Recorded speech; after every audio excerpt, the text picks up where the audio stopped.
summer has come and passed.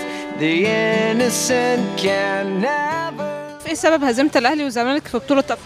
والله هو بالنسبة للنادي الأهلي ثبات التشكيل. يعني التشكيلة امبارح، التشكيلة ساعة الماتش كانت محتاجة إن هي تتعدل. في ناس المفروض كانت تنزل، في ناس كانت المفروض تفضل في نص الملعب في الهجوم، واحنا عايزين مهاجم صريح. يعني وليد أزارو ممكن يعني يثبت معانا شوية، لأن مروان محسن مصاب فدوت مؤثر معانا، وعمرو لسه مش في الفورمة. أنا شايف إن الجماهير هي سبب الخسارة. قلة الجماهير أو إن مفيش جماهير في الاستاد دي سبب كبير أوي إن خسارة الفريقين. الفرقة بتلعب من غير جماهير هنا، فلما تروح تلعب مع أندية شعبية أو جماهير كتير فأكيد مش هتعرف تلعب، وضغط الملعب هناك فمش هيقدروا يلعبوا، لازم يبقى فيها هزيمة زي كده.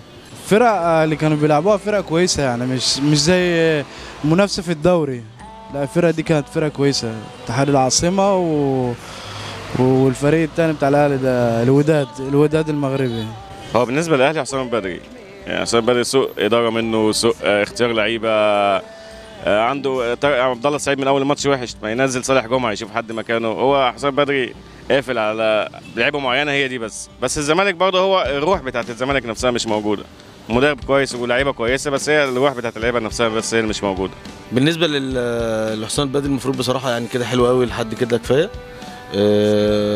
انا عشان اهلاوي انا بتكلم عن فريقي، انا بجد بقول حسام البدري كده حلو قوي. بالنسبة لصعود الأهلي والزمالك من دوري المجموعات، انا لسه في امل طبعا للاهلي والزمالك. والاهلي لو كسب الماتشين صعد، لو كسب ماتش وتعادل ماتش يصعد تاني، يعني برضه لسه في امل. هو تقريبا 50-50، يكسب تصعد. الزمالك لا، ممكن ما يصعدش. النسبة ضعيفة 60%، ما تعديش 60%.